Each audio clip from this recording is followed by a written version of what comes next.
नमस्कार, मैं हर्षवर्धन आप सबका स्वागत कर रहा हूं एस्कॉर्ट्स ऑनलाइन ट्रेनिंग चैनल में और ये है क्रॉप प्रोडक्शन टेक्नोलॉजी सीरीज। आज के एपिसोड में हम बात करेंगे इरिगेशन के ऊपर और हमारे साथ उपस्थित है आर माधवन। ये एक इंजीनियर हैं और पिछले 30 साल से वो खुद की खेती भी कर रहे हैं। तो आइए इरिगेशन के ऊपर हम इनसे जानकारी लेने की कोशिश करेंगे। नमस्कार माधवन सर। बहुत धन्यवाद। प्यारे किसान भाइयों, आज हम इरिगेशन पर बात करेंगे। केवल पौधों को पानी देना सिंचाई नहीं है, ये उससे बड़ा है। इसे आसान तरीके से समझाता हूँ। जब आप प्यासे होते हैं तो आप पानी पीते हैं। देखें, जब मैं प्यासा होता हूँ मैं एक पानी का गिलास लेकर पी लेता हूँ, इसलिए क्योंकि मैं प्यासा हूँ। आप मेरे मुंह में 5 हॉर्स पावर का पंप मेरे मुंह में डालकर नहीं कह सकते कि पीजिए, मैं मर जाऊँगा। और हम अपनी फसलों के लिए क्या करते हैं प्यारे किसान भाइयों? हम खेतों में पानी भर रहे हैं, जो ठीक नहीं है और यह सिंचाई करने का सही तरीका नहीं है। खेतों में पानी भरकर आप वास्तव में ऐसा कर रहे हैं।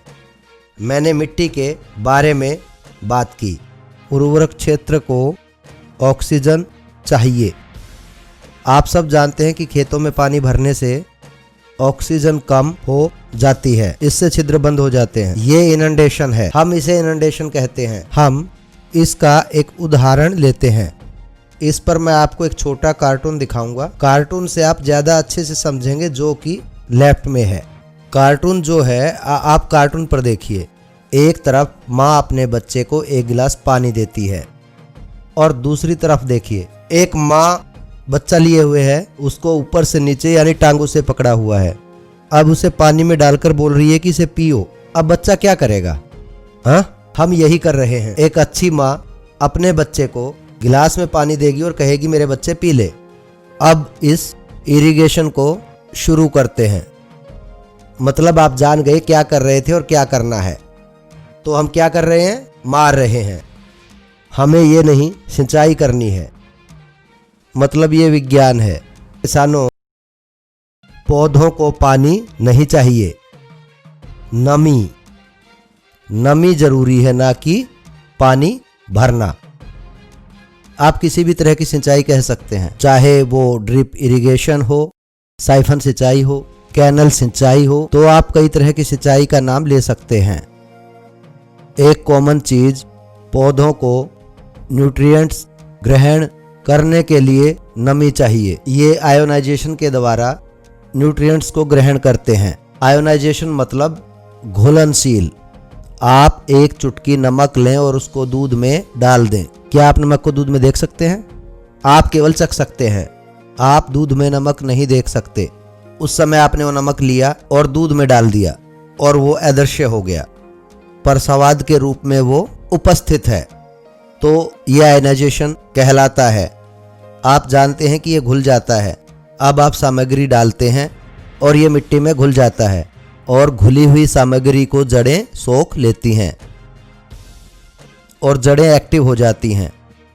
ये सिंचाई से होता है, इसलिए इसको विज्ञान कहते हैं। जब पानी बाढ़ के रूप में आता है, सोखने वाली जड़ें सो जाती हैं, काम नहीं करती, क्योंकि वहाँ ऑक्सीजन नहीं है। ऑक्सीजन की कमी के कारण जड़ें अच्छे तरीके से प्रदर्शन नहीं कर पाती। अब आप क्या कर रहे हैं? हर एक तीसरे दिन, हर एक चौथे दिन कैलेंडर के हिसाब से सिंचाई कर रहे हैं, तो लगातार फसल सोती रहती है। फसल चक्र 100 दिन का होता है और आप फसल को 40 दिन के लिए सुला देते हैं, तो अच्छे प्रदर्शन की उम्मीद कैसे कर सकते हैं?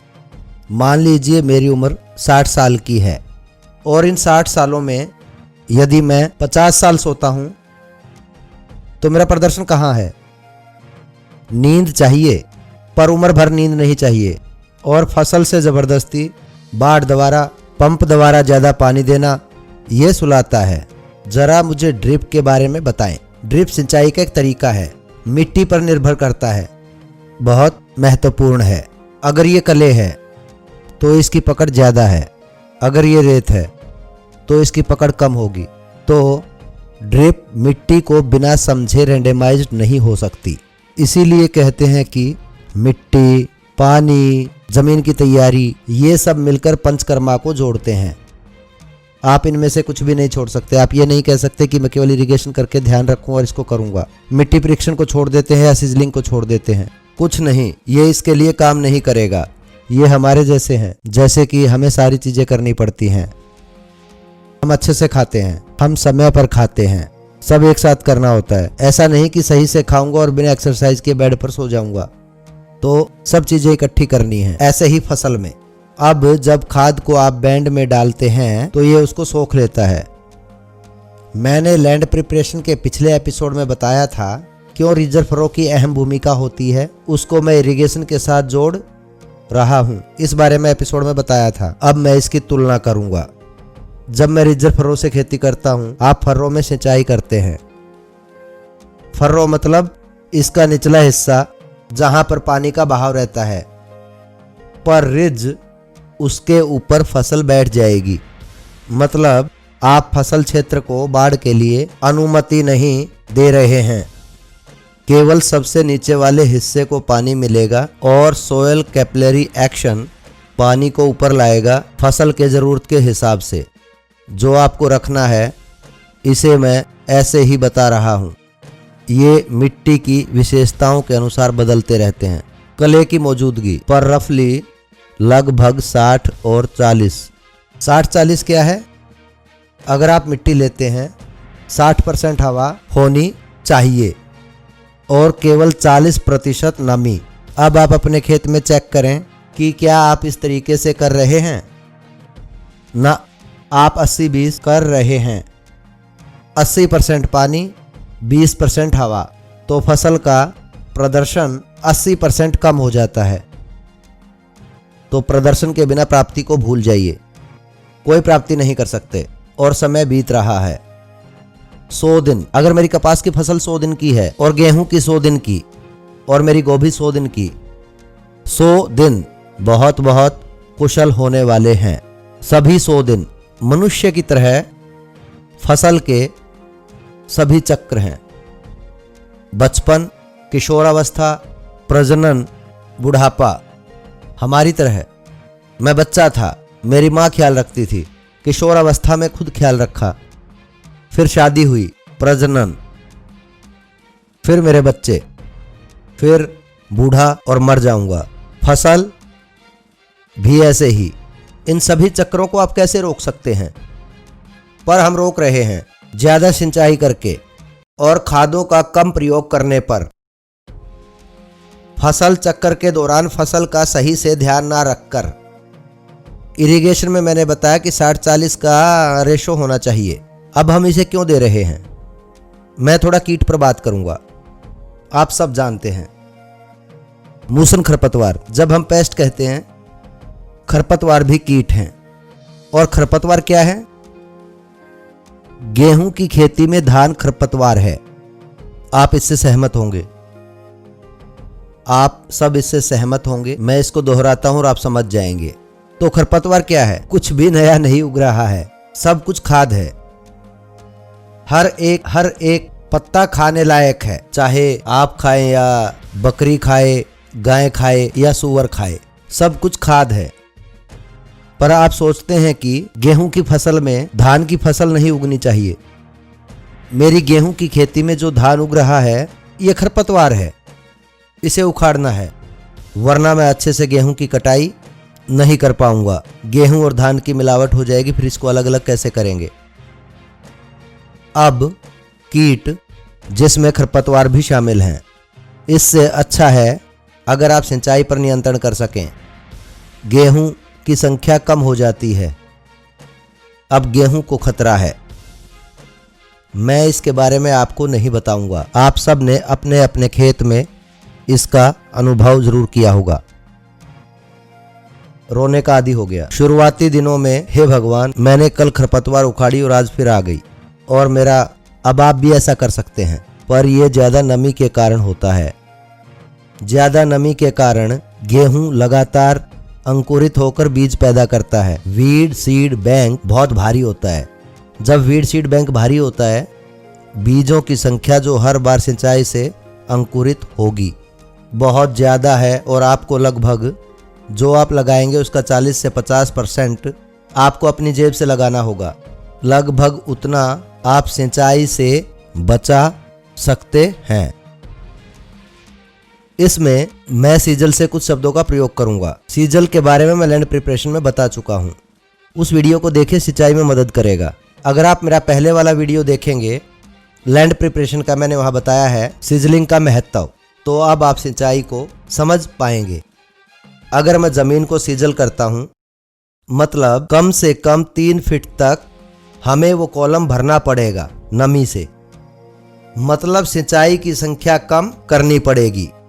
देखें, अगर आप अपने खेत की 10 बार सिंचाई करते हैं और अगर बारिश है, हम बरसाती पानी को बचाते हैं, तो हमें उसमें सिंचाई करने की भी जरूरत नहीं है। जड़ें इन 3 फीट तक जा सकती हैं। ये मैं पहले एपिसोड में बता चुका हूं। अब इस इरिगेशन के भाग से सिंचाई की संख्या कम हो जाएगी, मतलब ऑक्सीजन लेवल फसलों के प्रदर्शन के लिए ज्यादा समय तक उपस्थित रहेगा।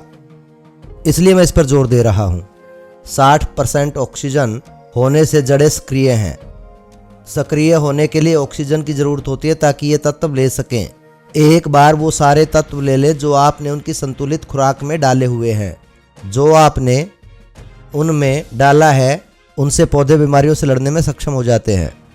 इसलिए कीटनाशक के छिड़काव की संख्या भी कम हो जाएगी। सिंचाई के नियंत्रण से यकीन है कि आप समझ पा रहे होंगे कि मैं आपको भूमि की तैयारी और सिंचाई के बारे में बताने की कोशिश कर रहा हूँ। ये दोनों ही जरूरी हैं और एक दूसरे से संबंधित भी, अलग अलग तरह से। अब पौधा लगातार अच्छे से धीरे धीरे बढ़ता रहेगा। कीड़ा मैं अपने अनुभव से आपको दिखाऊंगा। मैं आपको दिखाऊंगा तस्वीर कि मेरे खेत में बंद गोभी खड़ी है स्क्रीन पर।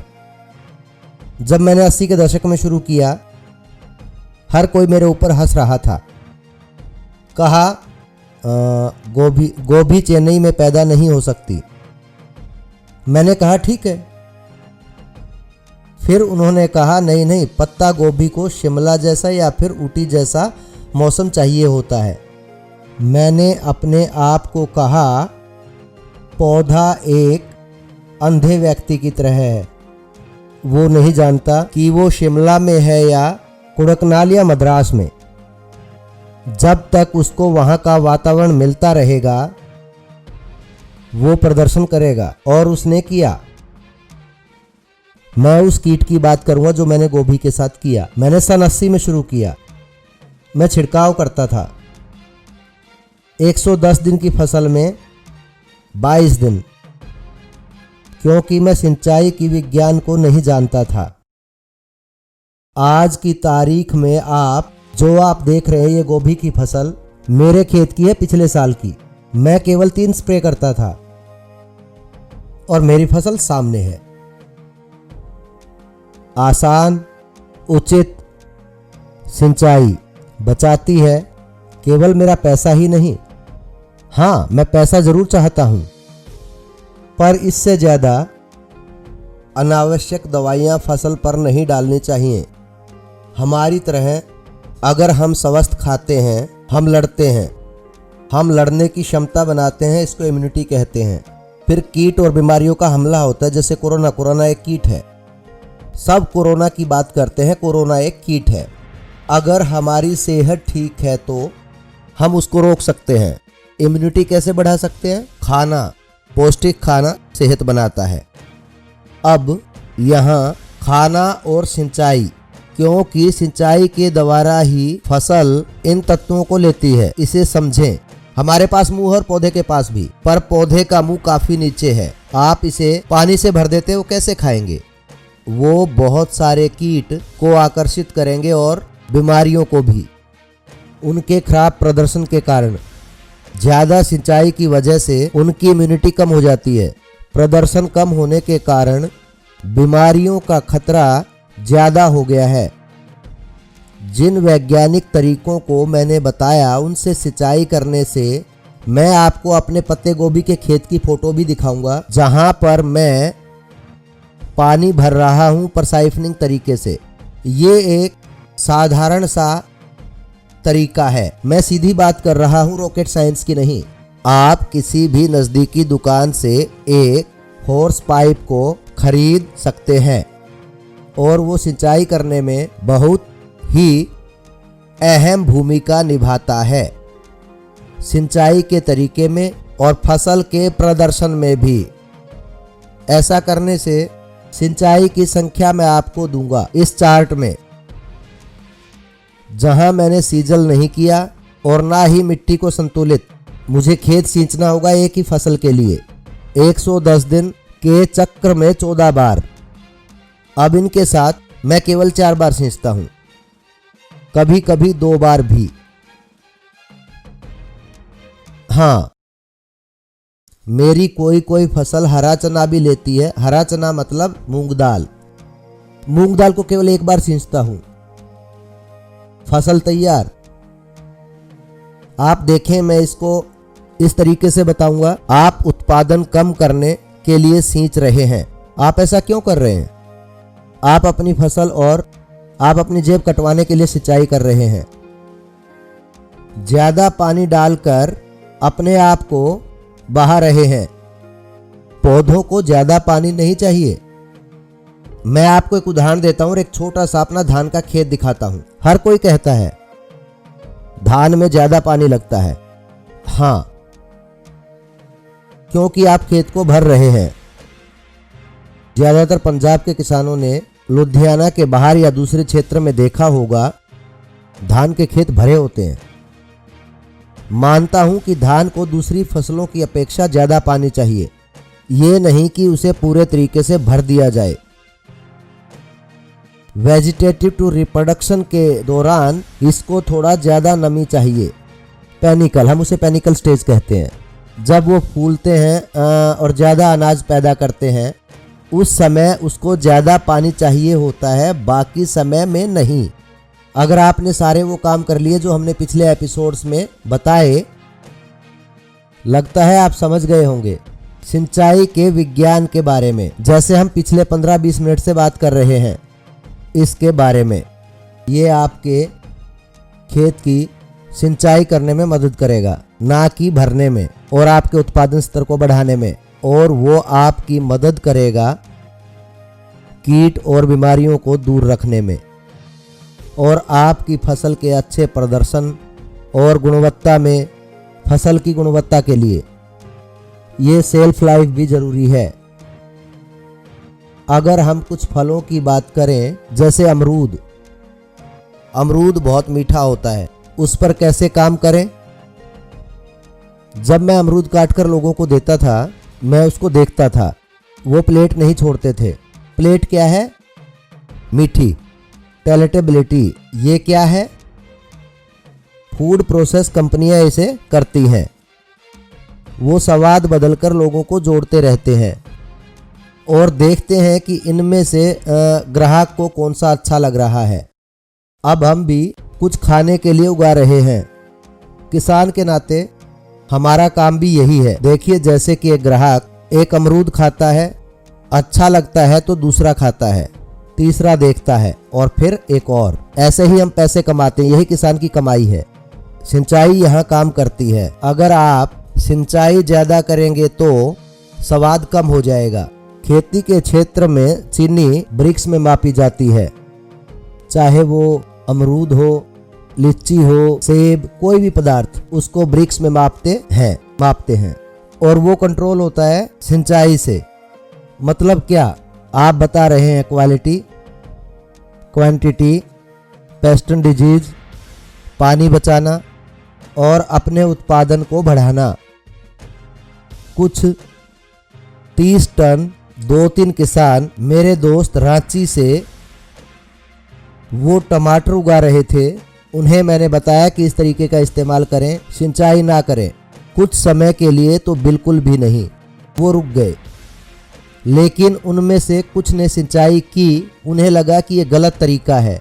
जिसने ज़्यादा सिंचाई की थी उसे केवल 9 टन मिले, और जिस किसान ने सही तरीके से किया, जैसा कि उसको मैंने बताया था, उसको 18 टन मिले। देखिए, उसको सिंचाई की वजह से 10 टन कम मिला। ऐसा क्यों करते हो? उसके बाद वो परेशान हुआ। आपने एक बार कर दिया तो कर दिया, कोई बात नहीं। अब आप इस चर्चा से और एपिसोड से समझ गए होंगे। अब मुझे लगता है आप पानी को अच्छे तरीके से मेरे बताए अनुसार इस्तेमाल करोगे। हर 1 लीटर पानी के लिए, देखिए पानी बहुत ज़रूरी है। हम बहुत भाग्यशाली हैं क्योंकि हमें अच्छी बारिश मिलती है।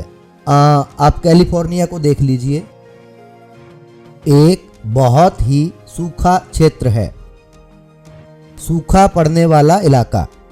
उसे भी 80 टन टमाटर मिल जाते हैं। हमें मिलते हैं 45 टन। शायद पूना में थोड़े ज़्यादा मिलते होंगे, वहाँ के खेत मैंने देखे हैं, पर वो भी ज़्यादा कम हैं। अगर किसी को 80 मिलते हैं तो वो भी कम हैं। इजराइल को 120 मिलता है, ये और बात है। मैंने इजराइल के कुछ खेत देखे हैं, वो भी नियंत्रित सिंचाई करते हैं। मैं ये सब क्यों बता रहा हूँ? क्योंकि सिंचाई क्षेत्र को अच्छा करने में अहम भूमिका निभाती है। और हम ज़्यादा पानी डालकर क्या क्या गलतियाँ कर रहे हैं। हमें कुछ प्राप्ति नहीं हुई, हमने पानी को वेस्ट किया। जो भी हमने सीखा है और जो भी हमने इस एपिसोड से ग्रहण किया कि हर लीटर पानी हमारी उत्पादकता को बढ़ाता है। हमने इस 1 लीटर पानी का उपयोग किया अपनी फसल के प्रदर्शन के लिए, चाहे ये अनाज हो, फाइबर या फल, कुछ भी ये बेहतर होगा। चाहे आप कपास उगा रहे हो, चाहे गेहूं या फिर टमाटर या बैंगन या कुछ भी। हमें भविष्य में सावधानी से काम लेना होगा क्योंकि वहाँ पोर्टेबल वाटर नहीं मिलेगा। ये भी एक बहुत बड़ा खतरा है और भारत पोर्टेबल क्षेत्र के रेड मार्क पर है। और मेरे किसान भाइयों, आपकी जानकारी के लिए हम इससे बहुत डरे हुए हैं, तो हमें बड़ी सावधानी से प्रयोग करना पड़ेगा अपनी उत्पादकता को बढ़ाने के लिए। केवल पानी को बर्बाद करना और कोई भी चीज़ का उत्पादन ना करना, ये प्राकृतिक स्रोत के लिए बहुत बड़ा खतरा है। धन्यवाद। बहुत धन्यवाद सर। आपने आज इरिगेशन टॉपिक के ऊपर बहुत अच्छी जानकारी दी है, स्पेशली जो पानी का दुरुपयोग हो रहा है और जहां पानी कम है वहां कम पानी में कैसे खेती की जाए। मैं आशा करता हूं सारे किसान भाई इस एपिसोड को जरूर देखेंगे और इसका पूरा फायदा उठाएंगे। किसान साथियों, मैं आपसे एक विनती करता हूं, आपसे कोई भी सवाल है या कोई सुझाव है, इस वीडियो के नीचे कमेंट बॉक्स के अंदर जरूर मेंशन कीजिए। हम इन सब सवालों के उत्तर के अतिरिक्त एक वीडियो बनाएंगे और आने वाले शुक्रवार को हम उसको पोस्ट करेंगे। बहुत बहुत धन्यवाद।